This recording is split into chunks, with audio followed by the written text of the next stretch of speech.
ఇది మన ప్రాంతానికి తీరని నష్టం జరుగుతుంది. అందుకే ఈ అంశాలను లేవనెత్తిన మిత్రులారా, సంఘాలందరూ కూడా సమాలోచన చేయండి, మేధావులందరూ ఆలోచన చేయండి. మన దక్షిణాది రాష్ట్రాలలో సీట్లు ఎన్ని పెరిగితే అన్ని దళితులకు, గిరిజనులకు, మహిళలకు సీట్లు పెరుగుతాయి. మనం సీట్లు పెంచుకోవడానికి కొట్లాడాలి. అంబేద్కర్ గారే చెప్పారు, మా దళిత సోదరులు చెప్పారు, రాజ్యాధికారమే అంతిమ లక్ష్యమని. ఆ రాజ్యాధికారం సాధించాలి అంటే ఆ సీట్లు మనకు కేటాయించాలి. ఆ సీట్లలో మనం ఎన్నికై చట్టసభలకు పోవాలి. అప్పుడే మన హక్కుల గురించి మనం మాట్లాడతాం, మన హక్కుల గురించి మనం కొట్లాడతాం.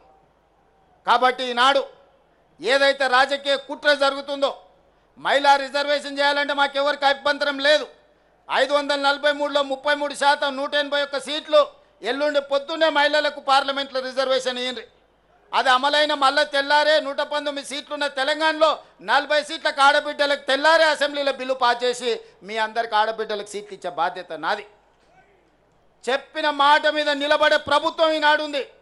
వర్గీకరణ చేస్తామని చెప్పినాం కదా, ఈ దేశంలో ఒక్కడైనా చేసిండా? వర్గీకరణ చేసి చూపించిన రాష్ట్రం తెలంగాణ రాష్ట్రం కాదా? ఈ వేదిక మీద మిత్రులు లేరా? మీకు అందరూ చూడలేదా?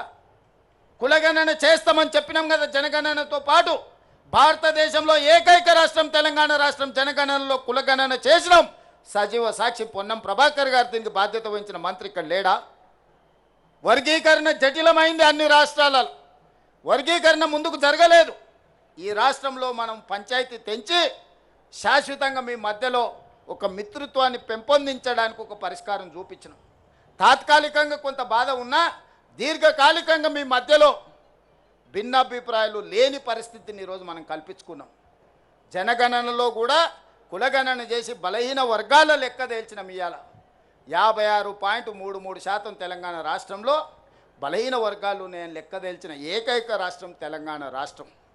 అందుకే మిత్రులారా, మంచి పనికి మా ప్రభుత్వం ముందలుంటుంది. మంచి పనికి మీరు ఎప్పుడు పిలిచినా వచ్చే బాధ్యత నాది.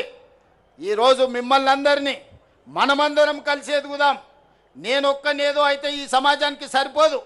నాతో పాటు మీరందరూ సమానంగా, నాకో పక్కన లక్ష్మణ్, ఇంకో పక్కన సీతక్క, ఇంకో పక్కన కవంపల్లి సత్యనారాయణ, ఆ పక్కన అద్దంకి దయాకర్ కూర్చున్నప్పుడే నాకు గౌరవం పెరుగుతుంది, ఆ కుర్చీకి గౌరవం పెరుగుతుంది. సమాజంలో మీకందరికీ నమ్మకం, విశ్వాసం వస్తుంది ఈ ప్రభుత్వాల మీద.